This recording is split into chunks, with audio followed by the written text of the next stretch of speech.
안녕하세요. 선한 롤러더쌤입니다. 자, 2023년 3월 15일 수요일 시황방송 시작하도록 하겠습니다. 먼저 공지사항 말씀드리겠습니다. 저희 선한스탁에서 제2월급 통장 3기 회원 모집 시작합니다. 자, 2023년 상승 초입의 흐름이 시작되며 이에 주도주들은 바닥을 찍고 턴을 시작했습니다.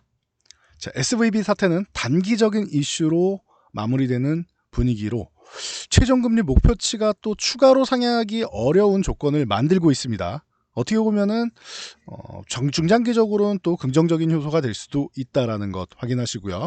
자, 2월 CPI 예상치 부합했습니다. 인플레이션 완화 확인되었고 결국 이번에 코스피는 고의적으로 하단을 이탈시켜 놓고 회복 시에는 고점 돌파를 위한 트랩성 움직임으로 추세 상승 기대감 올라가고 있습니다.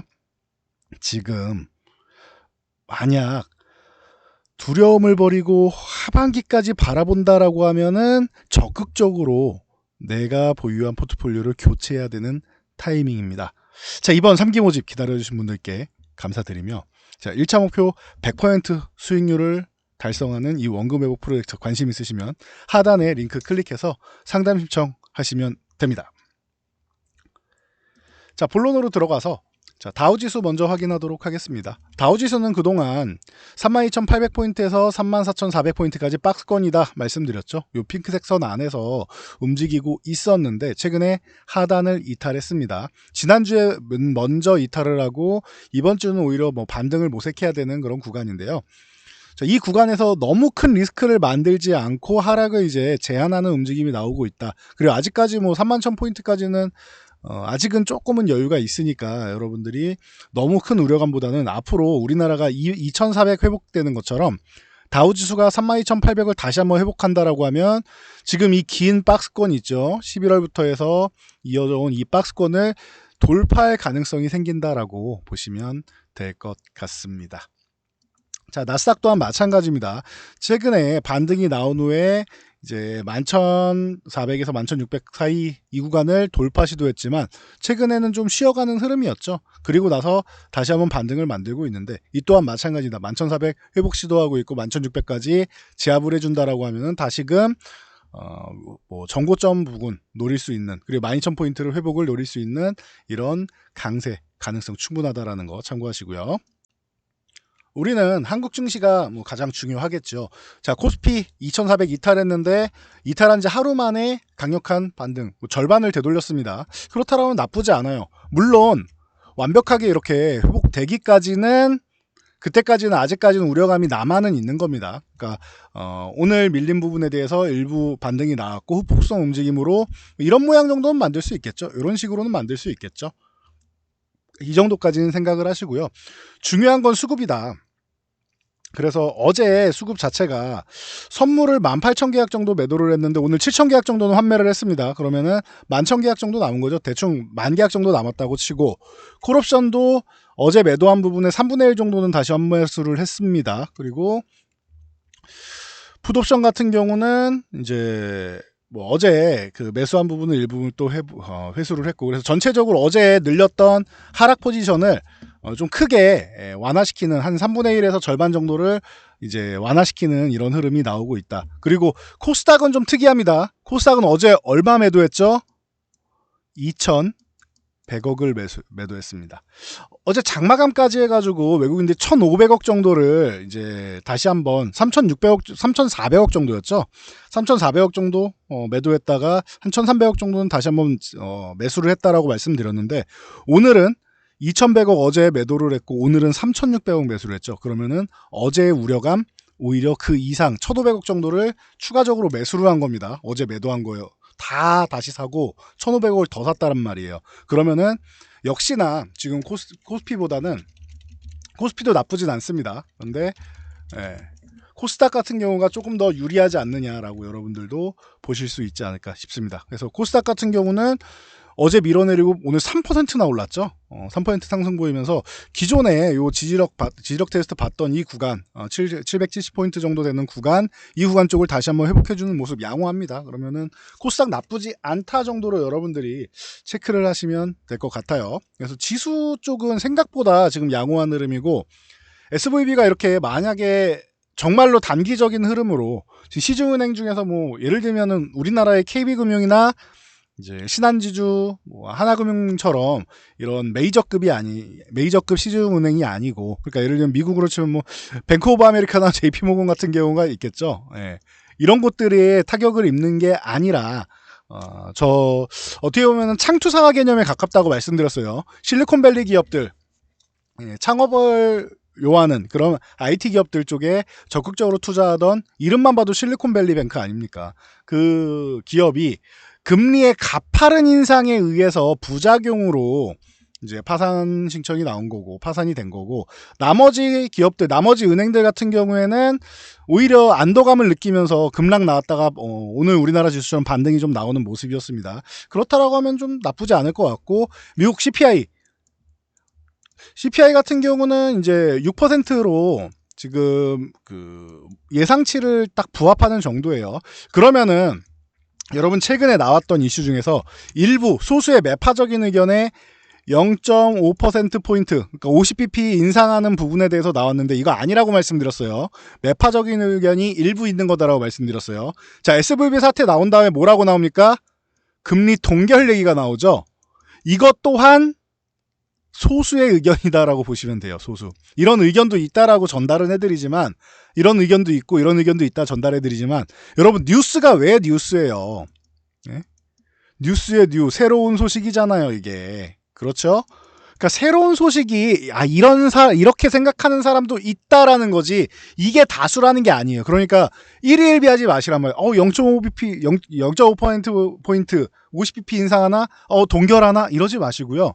계속 말씀드리지만 절대적 다수는 0.25%포인트. 이해되십니까? 0.25%, 25bp 인상하는 부분에 90% 이상이 이쪽을 생각하고 있어요, 지금도. 그러니까 여러분들이 소수의 의견에 왔다 갔다 흔들리기보다는 절대적인 다수가 어느 정도 되는 대세의 의견을 따르시는 게 맞습니다. 시장에 대한 흐름도 대세의 의견을 따르면 되지 않을까 싶습니다. 자, 이해되시겠죠? 여기까지 말씀드린 시장은 정리가 될 것 같고요. 자, 여러분들, 그러면은 오늘 뭐 어떤 종목들이 좋았느냐라고 뭐 말하기에는 대부분 다 올랐으니까 뭐 괜찮은 것 같아요. 뭐 삼성전자 같은 경우 어제 낙폭 정도는 회복해주는 모습 정도 흐름이었고, 뭐 SK하이닉스 같은 경우만 조금 더 밀리는 이런 모습인데, 오히려 하이닉스는 이렇게 밀려주면 뭐가 나와요? 가격적인 메리트가 나온다 정도로 보시면 돼요.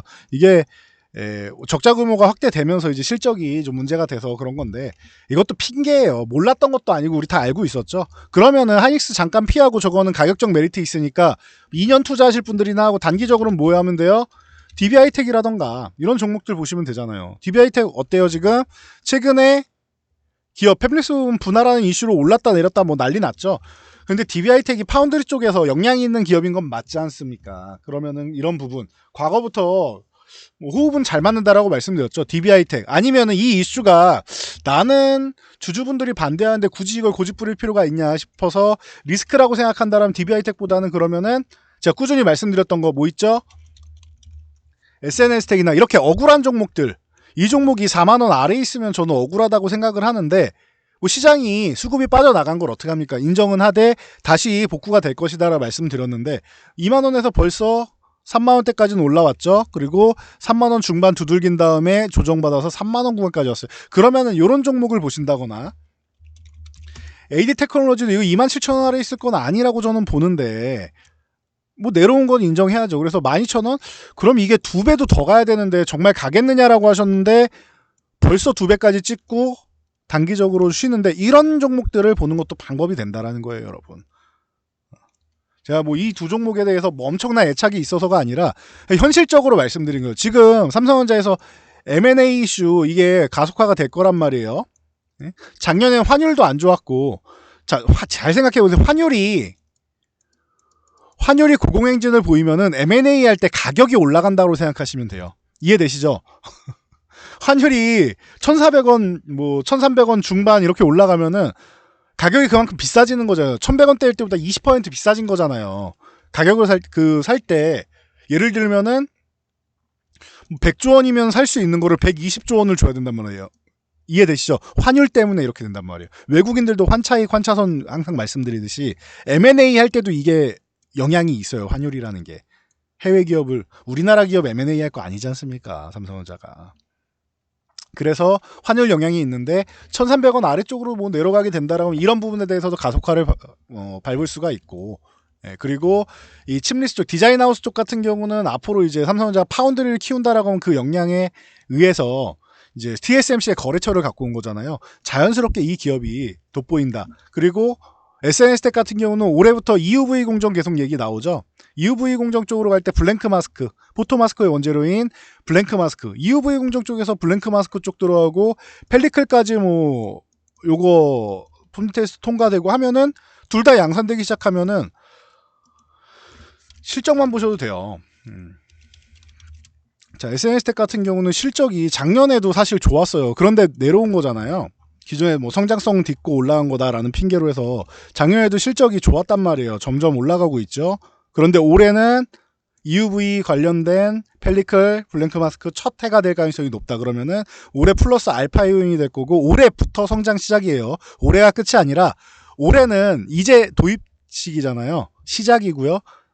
본격적인 성장은 내년부터라고 생각하시면 돼요. 거기다가 이런 반도체 미세공정 고급 기술 관련된 분야 같은 경우에는 오늘도 제가 썸네일에도 올려드린 챗 GPT 버전 3.5에서 4로 넘어가는 이 버전 업데이트 나왔죠. 이제 뭐 한국어도 지원된다라고 하니까 여러분도 한번 체크해 보시고요. 그렇다라고 하면 뭐 메모리 쪽부터 시작해가지고 관련주 쪽이 미세공정 쪽이나 이런 고부가 가치 제품들이 더 많이 판매가 되게 돼 있잖아요. 우리가 누구나 알다시피 로봇 쪽도 마찬가지고요. 그러면은 자연스럽게 반도체는 발전하는 산업인데 단기적으로 이제 수급적인 이슈, 글로벌적인 뭐 유동성 이슈 등등 이런 부분 때문에 쉬어가는 흐름이 만들어졌고 그러면은 뭐 인정은 하되 제자리 찾아가는 과정이다라고 보시면 되지 않나 싶어요. 그러면 이렇게 쉬고 있을 때 심지어 이 거래량 폭발한 양보 하단까지 내려왔다. 그것도 시장 영향력으로 내려왔다. 그럼 여러분들이 관심을 가져야 되는 부분이 아닌가라고 저는 보고 있습니다. 그래서 이렇게 해서 보시고 윤석열 대통령이 이제 또 300조 원 규모의 세계 최대 규모 신규 시스템 반도체 클러스터 구축 얘기가 나왔죠. 그래요. 좋은 말이고 다 좋은데 용인에 120조짜리 하이닉스가 짓겠다고 한 반도체 클러스터 첫 삽이나 좀 떴으면 좋겠네요. 이거 문재인 정권 때부터 안 돼가지고 아직도 뭐 진행이 안 되고 있는데 이런 거나 좀 빨리 해결했으면 뭐 좋지 않을까 싶습니다. 그래서 뭐 체크 한번 하시면 될 것 같고요. 자, 뭐 폭스바겐이나 이런 뭐 전기차 배터리 쪽에 투자하는 거 이런 부분은 많이 알고 계실 거예요. 지금 이제 배터리 쪽으로는 세계 최고 규모의 이제 세미나라고 볼 수 있는 인터 배터리 전시회가 개막했죠. 그래서 벌써 뭐 11번째 개막인데요. 여기에 이제 뭐 배터리 셀 기업이나 이런 부분들 뭐 참가하면서 이제 이슈가 되고 있고 에코프로가 최근에 리사이클 쪽으로 해가지고 폐배터리 쪽으로 해서 뭐 이슈가 되고 있죠. 오늘 40만 원을 넘어가느냐 이게 관건이었는데 장중에 개장 초에 살짝 밀렸다가 40만 원 회복되면서 추가 상승 나왔는데 이거는 이제 쫓아가기엔 늦었잖아요. 그럼 이런 거 대안주로는 사실 성일하이텍이나 세비캠 같은 거 많이 보실 텐데 성일하이텍, 세비캠 뭐 다 양호한 기업이고 기존부터 제가 작년에 말씀드리던 코스모화학이 있었죠. 코스모화학 같은 경우는 최근에 멋지게 올라온 다음에 휴식을 취하고 있는데 이런 종목 같이 보실만 해요. 이렇게 해서 뭐 체크를 좀 해보실 만하고 오늘은 이제 뭐 사마알미늄 같은 경우가 좀 멋진 모습을 보였는데 이쪽 같은 경우도 이제 뭐 전기차 관련 이슈가 섞이면서 최근에 롯데알루미늄 쪽 뭐 얘기 나왔었죠. 그래서 그러다 보니까 이제 뭐 미승인 쪽 얘기 나오다 보니까 사마알루미늄이 이제 대안 쪽으로 해서 상한가가 나오는 이런 모습이었습니다. 이런 거 여러분들이 참고하시면서 보면 좋을 것 같고요. 내일 같은 경우에는 무엇이 있느냐? 여러분들 뭐가 있죠? 내일은 이틀 밀린 핵심 원자재법 발표가 있겠죠. 그러니까 2차전지 폐배터리 관련주들 움직이는 건 당연한 거고 예를 들면은 그린 케미칼이라던가 이런 탄소 포집 관련주 지금 만원 구간에 딱 걸쳐 있는데 이런 관련주들 관심 가져볼 만하고 JC 케미칼 같은 거 바이오벡터 바이오 종류 쪽으로 과거부터 많이 말씀드렸었죠. 그리고 탄소 배출권 쪽으로 뭐 후성이나 이런 휴캠스 이런 종목들 후성 같은 경우도 최근에 뭐 그렇게 썩 좋은 모습을 보이진 못했는데요.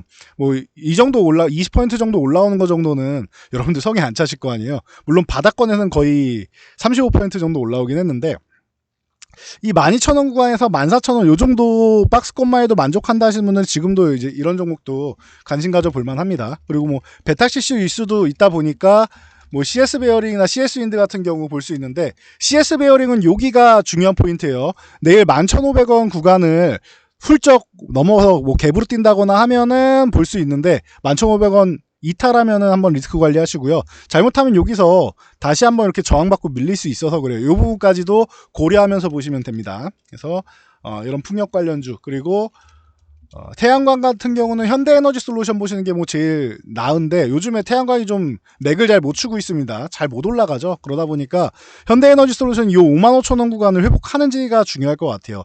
회복 시도했다가 시장 영향으로 밀렸는데 여기를 다시 회복된다? 그럼 다시 한번 뭐 위쪽으로 바라볼 수 있는 이런 방향성이 전환되는 시점이 되지 않나 싶습니다. 뭐 작은 종목으로는 SDN 같은 경우는 뭐 이런 건 단기 이슈로 보는 거예요. 윗꼬리가 많이 달리는 종목입니다. 그러니까 장중에 수익이 좀 난다 싶으면 조금씩 분할 매도하면서 보셔야 되니까, 좀 바쁘신 분들은 좀 어울리지 않는 종목일 수 있습니다. 이런 부분 참고해 가면서 여러분들이 지금 시장 대응하시면 좋을 것 같아요. 그래서 뭐 원자력 같은 경우도 한국이랑 뭐 영국이랑 뭐 이제 뭐 대화를 한다라고 해서 뭐 얘기를 한다고 하는데, 이게 뭐 수주가 나와야 되는데 원자력은 사실 뭐 수주 받는 게 쉽지는 않겠죠. 그러니까 이런 거는 이제 수주가 나올 때까지는 이제 뭐 이슈에서 움직일 수는 있겠지만 뭐 쉽지는 않다 정도로 보시면 될 것 같고, 뭐 자동차 관련주들도 현대차가 지금 너무나도 뭐 약한 상황이죠. 근데 작년에 이제 상반기에 유럽에서 판매량 3위 달성했다라고 했는데, 글로벌 판매량 첫 3위 달성했습니다. EU뿐만 아니라 글로벌 시장에서 3위를 달성했습니다. 그러다 보니까 현대차 그룹 보실만하고, 현대차 이게 약한데 기아 같은 경우가 좀 먼저 출발을 했죠. 그러니까 여러분들도 부품주를 볼 때 부품주 중 제일 먼저 움직이는 거 뭐예요? 성우하이텍이 보통 제일 먼저 움직여요. 그래서 성우하이텍이 한번 급등한 다음에 이렇게 박스권을 다시 한번 상단 쪽으로 7,000원 쪽으로 붙어가는 모습이고, 성우하이텍 다음에 뭐가 움직입니까? 화신이나 SL 같은 게 움직이죠. 화신이 그 다음에 치고 올라갔어요. 화신이 치고 올라가서 위쪽에 9,500원 이 구간 회복된다라고 말씀드렸는데, 회복되고 지지력 테스트 한번 받고 날라갔죠. 그러면은 그 다음엔 보통 SL 같은 경우가 많이 움직이는데, SL이 아직 좀 약해요. 보시면은 27,500원 요 구간을 회복 시도하다가 계속 막히고 있어요. 27,500원을 회복해 줘야지 SL은 좋아질 수 있고, 아진산업 같은 경우가 그 뒤를 보통 달리는데, 아진산업이 먼저 2,700원을 회복하면서 얘가 SL보다 이번에는 먼저 출발했다는 거, 이런 부분을 여러분들 좀 보시면서 자동차 부품주 같은 경우도 같이 보시면 될 것 같아요. 사실 현대위아 같은 경우가 움직였어야 되는데 얘도 아직 안 움직이고 있다 보니까 뭐 SL이 못 움직이고 그런다고 해서 뭐 섭섭해할 필요는 없는 것 같고요. 현대위아나 자 한라 HL 만도라던가 뭐 이런 기업들도 뭐 움직여야 되는데, 만도만 조금 갔다가 다시 한번 뭐 제자리 찾아온 모습이고 하니까 이런 자동차 부품주들도 함께 관심 가져볼 만하지 않나 싶습니다. 그래서 지금 뭐 현대차가 너무 안 움직여서 갑갑하다 하시는 분들은 부품주 쪽 관심 가져보시는 것도 방법이 된다라는 거 이렇게 체크하시고, 뭐 AI 관련주들, 뭐 로봇 관련주들 이런 쪽 순환매 돌면서 최근에 이제 네옴시티나 뭐 중동 쪽 이슈가 살살 이제 올라오고는 있죠. 그러니까 데모나 이런 뭐 장비 관련주들 이런 쪽이 좀 움직이기 시작하는데, 그래봤자 아직까지 뭐 강세 한번 보이고 다시 밀렸던 구간 회복하는 정도입니다. 그래서 요거 참고하시면 될 것 같아요. 이쪽도 한번 움직일 때가 되기는 했는데 아직까지는 수급이 기존 1, 2월에 이슈가 됐던 쪽으로 쏠리고 있으니까 수급이 들어온 거 확인하고 좀 보시면 될 것 같아요. 기존에 뭐 SI나 범양건영, 뭐 덕신하우징 뭐 이런 종목들도 마찬가지입니다. 이렇게 하단 쪽에 내려와 있는데, 기존 이제 수급이 좀 들어와야 되고 2,000원을 회복하면은 좀 더 움직일 수 있는 이런 모습, 추세적으로 움직일 수 있는 모습이 나올 수 있으니까, 이런 부분은 이제 수급이 들어오는지 기존에 있던 저항을 회복하는지 혹은 지지선 부근에 닿아 있는지 정도 확인하면서 여러분들이 보시면은 지금 시장도 충분히 뭐 이겨낼 수 있지 않을까 싶습니다. 그래서 이제 상반기도 이제 거의 절반이 지났고 하반기를 노리는, 상반기 마무리와 하반기까지 노리는 이런 포트폴리오를 여러분들이 잘 구축을 한다라고 하면은, 그럼 지금 시장은 단기적으로 좀 흔들림이 있었지만 좀 이겨내는 건 어렵지 않다. 충분히 이겨낼 수 있고 작년에 어려웠던 구간, 손실 구간이었던 구간도 다 원금 회복하고 수익 전환할 수 있다라는 거 여러분들이 이 부분은 잘 체크하시고 보시면 될 것 같습니다. 자, 저는 여기까지 말씀드리고 물러가도록 하겠습니다. 영상이 도움되셨다면 여러분들 주변 분들께도 저희 채널 추천 한번 부탁드리고요. 영상 잘 참고해서 모두 안전 투자하시기 바랍니다.